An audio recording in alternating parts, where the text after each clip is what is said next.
Right, hello guys. So I'm just going to quickly go through some basics before we start. So the preface on this is that you have actually done your junior cert and that you still remember your theorems. If not, you will find them in a playlist somewhere on my site. Okay.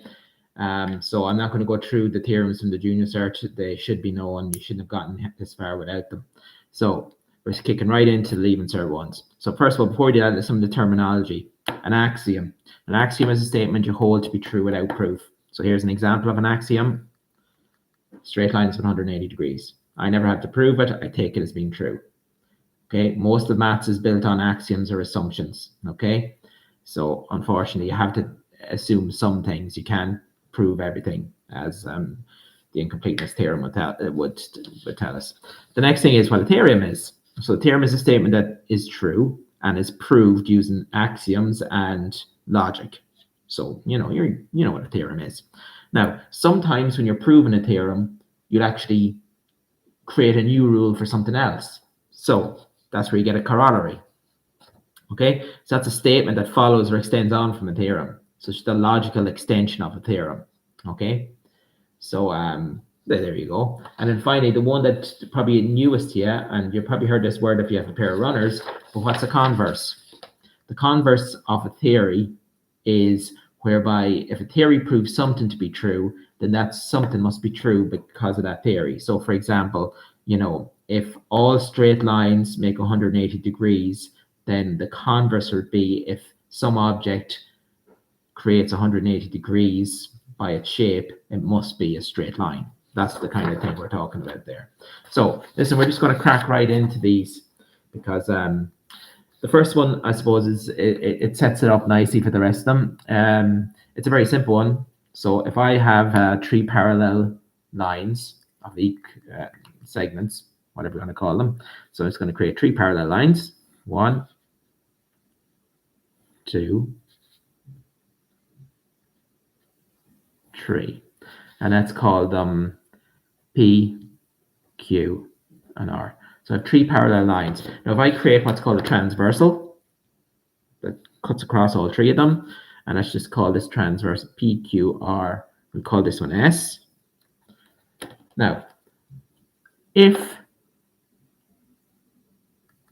this distance from here to here is the same from here to here, and we'll put labels on this. Okay, A, C, and E. Yes. So if AC is equal to CE, then if I draw another transversal, let's call this transversal QRST. If I create another transversal T and I label this one up, B, D, and F, then if A and C, the length of that is the same as C and E, then this theorem will prove that BD should be the length of DF, assuming it's a transversal across the same three parallel lines. So how do we do it? Okay, so I'm going to go through all the structure of how you prove this. So first of all, what are you given? Well, to describe what you're given, three parallel lines. I'm using that symbol for parallel. You can write parallel. I'm just not going to bother. Three parallel lines, P, Q, and R, with transversal S. Okay. And then what else are we given? AC, the length of AC is equal to the length of CE. Okay. And we have another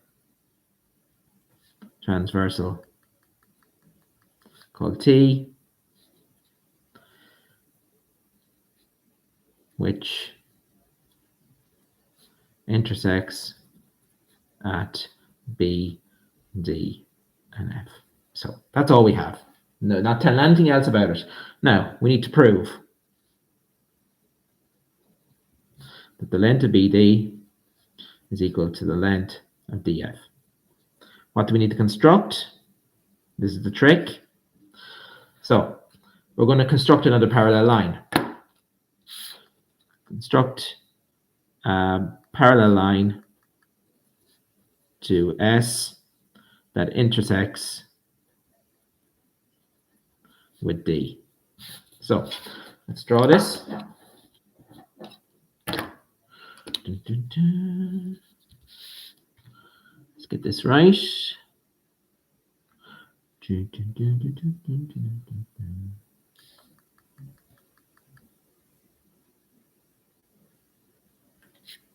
Doesn't have to be accurate because this is just a theorem. You're not having to measure anything off here. So QRST, we call this one U. Okay, so U is parallel to S. So that's what we've done so far. So let's do our proof. So the trick with this proof is what we need to do is prove that these two triangles are congruent. Because if they're congruent, then the sides would be the same. And if the sides are the same, then BD must be equal to DF. Okay, in terms of its length. So that's our trick. So in order to prove congruency, we need to either show that side angle side, two angles on a side, right angle triangle, which is not in play here, but that's where we're going to go. Okay, so let's put some new labels because we're going to need labels on these. We had A, B, C, D, E, F. We call this one G, and this one H. Okay, that's F, D, B, G, H, and D is the common ones. That's the killer here. That's what we want. Okay, so this is our proof. Okay, so if you look at it very carefully, these P and Q are parallel to each other. S and U are parallel to each other. So what we have here is a parallelogram. Okay, so that means that A, C, D, G. So A, C, D, G, and A, C, E, H, D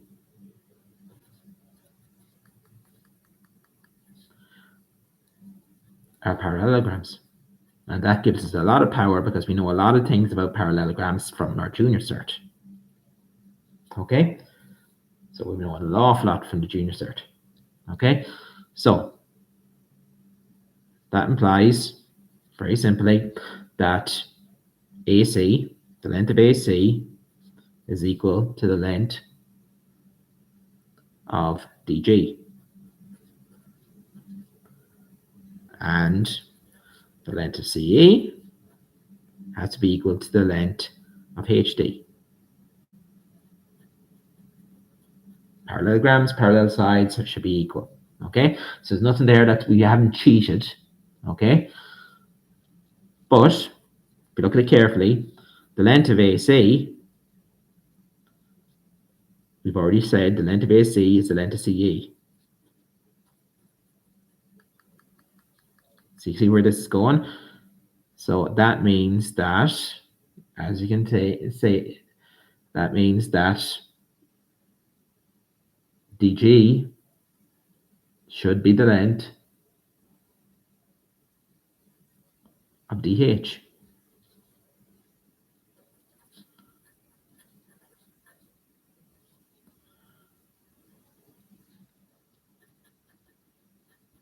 So what we're saying is that this side here and this side here are equal, okay, in length. So now if we look very carefully at the triangles that these form part of, okay, we can be 100% sure that the triangle or the angle, well, let's try and work this one out, BDG is equal to HDF, because they're vertically opposite from your junior cert.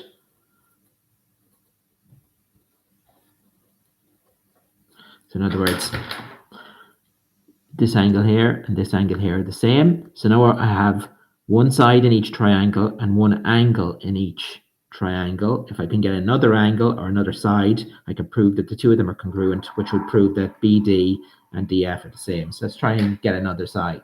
So let's have a look.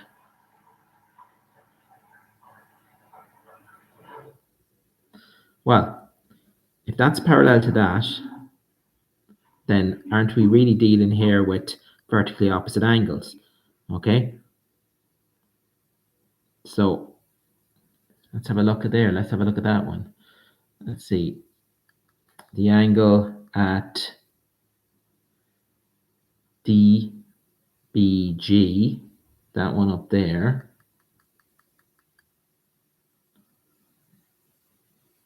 should be equal to that one down there.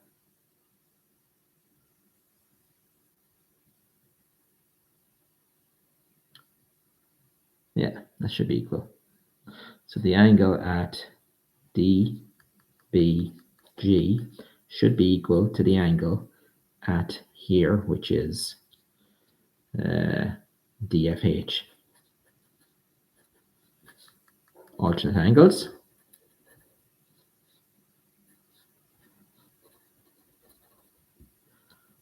So therefore, sorry, I'm going to bring that up a little bit.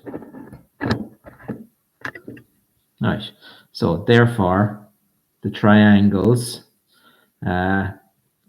DBG and DHF are congruent, side angle side. Okay, therefore, the length of BD must be equal to the length of DF because they're corresponding sides.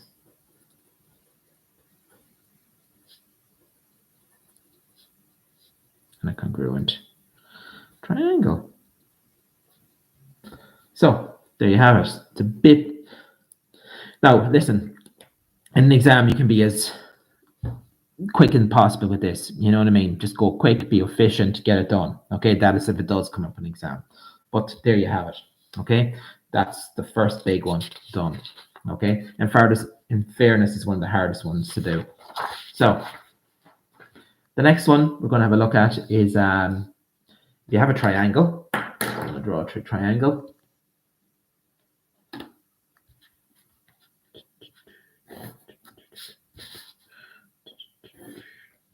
Okay, so if you have a triangle, and you draw another line parallel to the base, then whatever ratio this side is in, created by this, so the distance from there to there as a ratio from there to there should be the same ratio as from there to there if it's parallel. Okay, so it's a bit of a weird one. Okay, so just to kind of eke it out a bit more, let's call that A, B, C, D, and E. So what I'm saying is that AD, the length of AD divided by the length of DB should be equal to, as a ratio, the length of AE divided by EC. Too many letters, but that's the logic of this. And no matter where you put that, the ratio on this side should be the ratio on this side. That's the theorem behind it anyway. Okay. Okay, so we're going to prove it. So I'm just going to get a sheet of paper and help me out here on this one.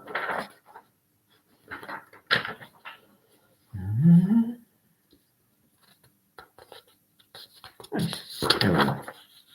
So We're going to prove this one. Let's draw one. I won't go too big on this one now because I don't want to waste too much paper.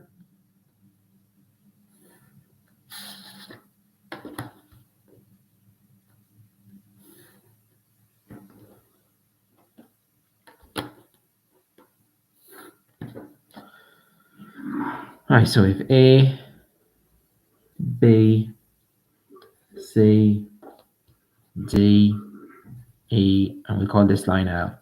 Okay, so we're given a triangle ABC with line L, which is parallel to BC. Okay, so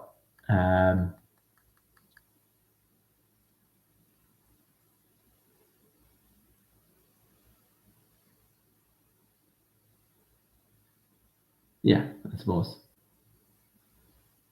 Okay, and we want to prove that let's see, I'll try.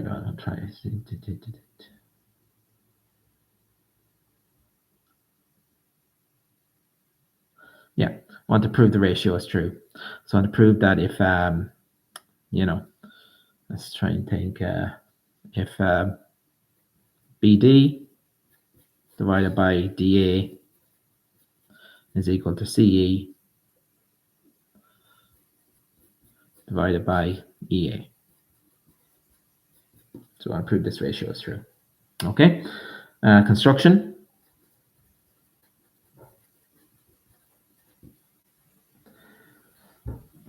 So this is where it gets a bit weird. Okay, so what we're going to do is we're going to create a load of new parallel lines.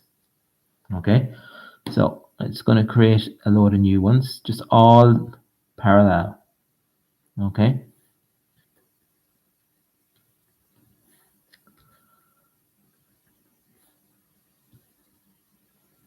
And these are all equally spaced.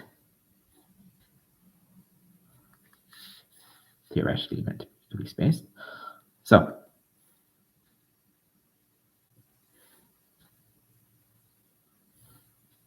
I know these are not parallel, as in I haven't theoretically made them all parallel, but you get the idea.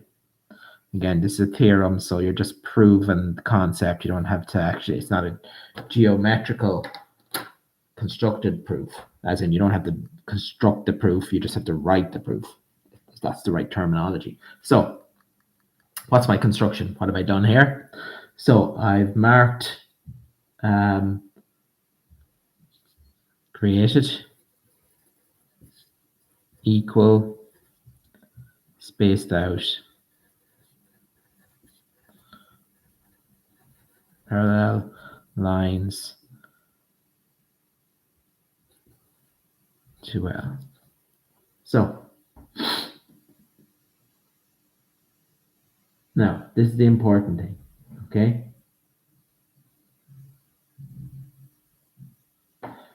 We're going to rename these in order to make it more sense, okay? In order to make it make more sense, if that makes sense to you, okay? So let's consider the distance from B to D. Let's call it X. And let's call that Y. Okay? So if that's the case, then if we started here at 0, okay, and we added up all of these to here, we get to X. Okay? And then we started here again and added them all up. It'd be all the X's plus all the Y's. So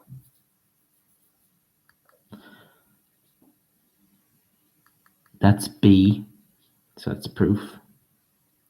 So let's say that's B0, that's B1, B2, the whole way up to Bx, whatever distance that is. Okay, and we start there and we add all the way up and you get to all the Y's, okay, to Y. Okay, Y1, Y2, all the way up to Y. Okay, so they'll all add up. It could be centimeters. Let's say if that was 10 centimeters, then each of them 2, 4, 6, 8, 10. So the whole distance would be 10. And let's say that was 5, that'd be 1, 2, 3, 4, up to 5. So that point from there to there represents a distance of 5. This represents a distance of 10. I'm just using numbers as an example, but it's really a distance of x. That's really a distance of y. Okay? So if I take a line segment, for example, and it's the same on the other side. So here's my proof. Okay? So if I take a small line segment, so let's take this first one. Okay? Let's call it CE1, for example. Okay? They all have the same length. Okay? Okay, they all have the same length. Why? Because of the previous theorem states transversals, remember? These two, that's a parallel line. There's another parallel line. There's two transversals. So whatever distance, okay? Think of that one, that one. So that distance there, and that distance there, that distance there, that distance there. So from the previous theorem, we know that whatever breakage is up there, if that's broken up into 2 centimeters ones, that's broken up into 2 centimeters ones as well. It just has to be. That's the proof. Okay. So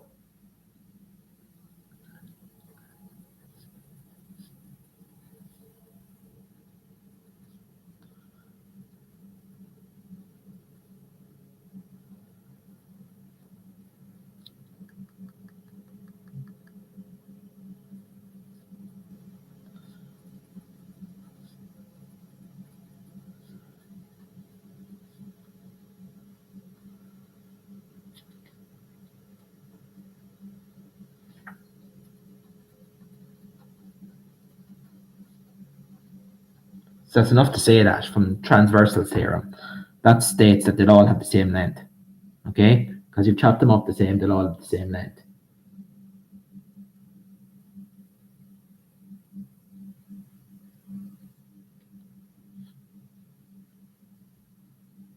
Right?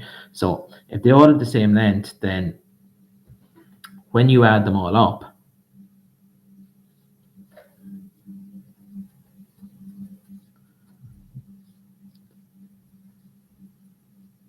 when you total,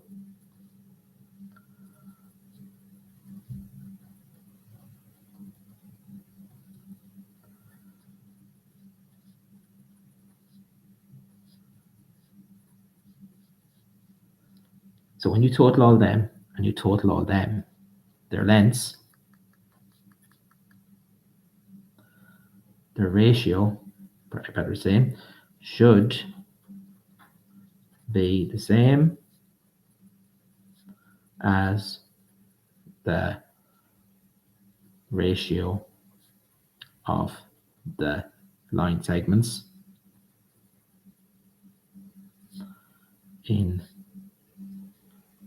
BA. So I'll explain that logic to you. Because each of these are spaced out evenly here, the theorem on transversal says they're also spaced out evenly on here.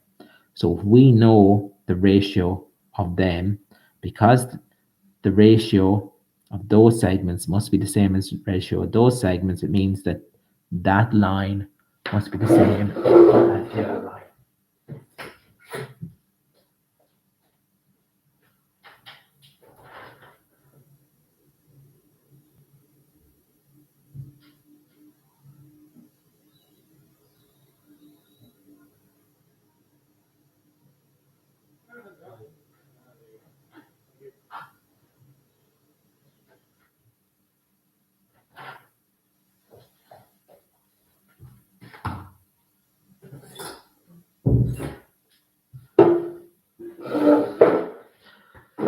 So that must make it true.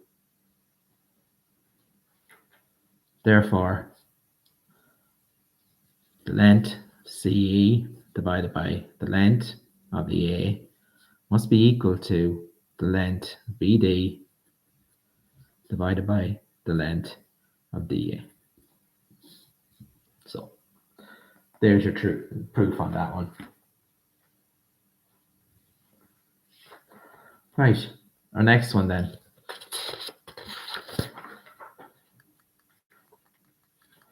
The next one is probably it's the newest one, I suppose. That's the best way to think of this one. So it's quite similar. In fact, it's similar triangles. So it's kind of coming on. It's kind of the same idea. So listen, let's kind of put it into kind of logic. Okay. Again, you're drawing a triangle. Okay, so if you have two, I'll use a sheet of paper here to do that. Right here, watch. So imagine two triangles that are identical.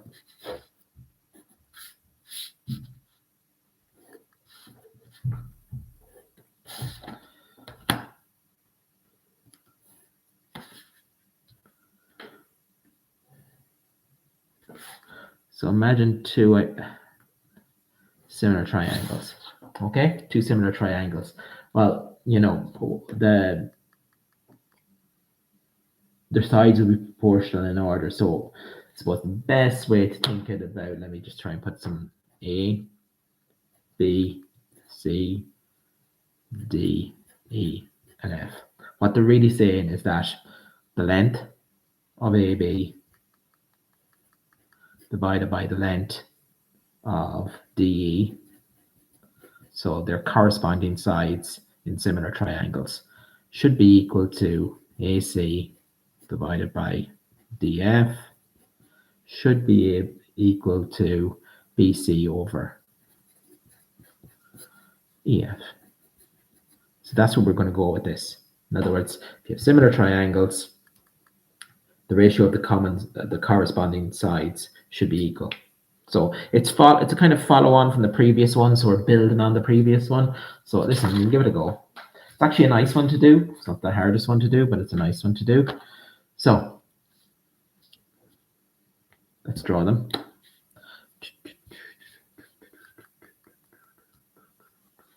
Let's try and draw them. Okay. Now these aren't going to be similar because I just can't draw them that similar. I'll do my best to make them look the same. Right. A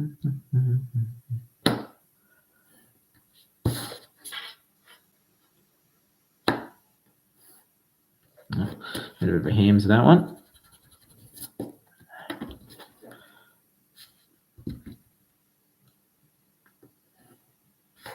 Right. So let's just label these up.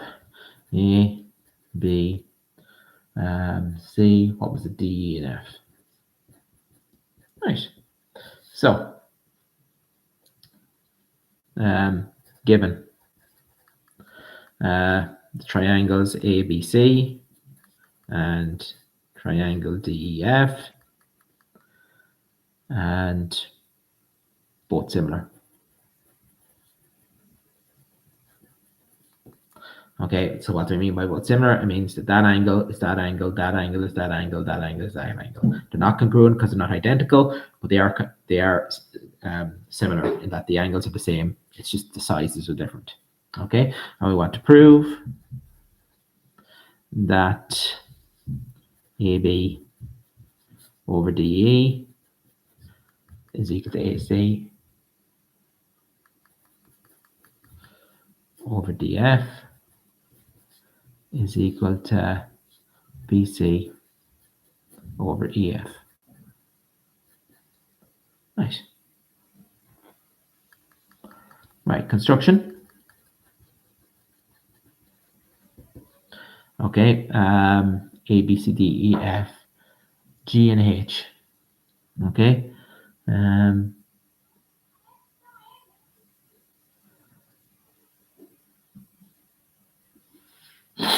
So, mark points, and join lines on ABC. So mark points A, B, C, D, E, F. Arc points G and H. And join the lines on ABC such that B, C, D, E, F, G. The length of AG is equal to the length of DE, and the length GH, length of AH is equal to the length of DF. In other words, do this.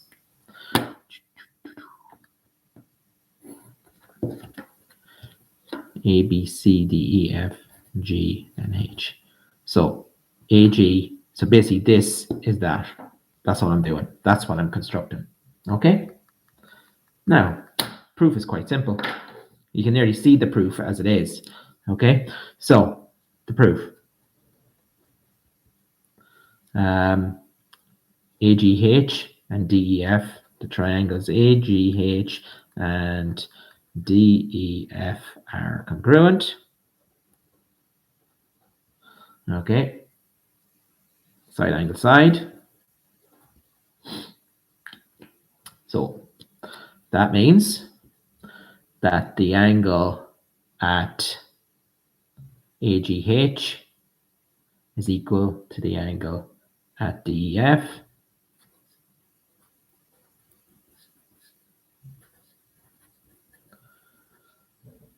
Because they're corresponding. And it also means that the angle at AGH is equal to the angle at ABC, because parallel lines, so you have corresponding sides. ABC. So in other words, we're saying that this angle and this angle are equal to this angle. So all three of them are the same. Okay. Now, that means that GH must be parallel to BC. Okay. So, if that's true, then AB divided by AG, we've seen this one before, is equal to AC divided by HC. Sorry, AC divided by AH. Okay. So dividing one side in the same ratio as the other side, we're back to transversals. Okay.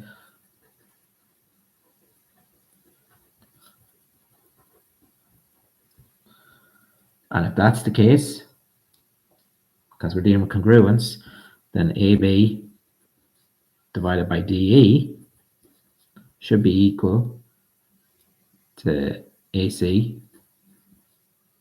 divided by DF, because they're congruent. Okay. And similarly, you can prove it for the other two as well, for BC and EF. You can prove it for any of them. So there's your proof. Okay. Right. So there are your three kind of triangular liney ones. Okay. So hope that makes sense. Yeah.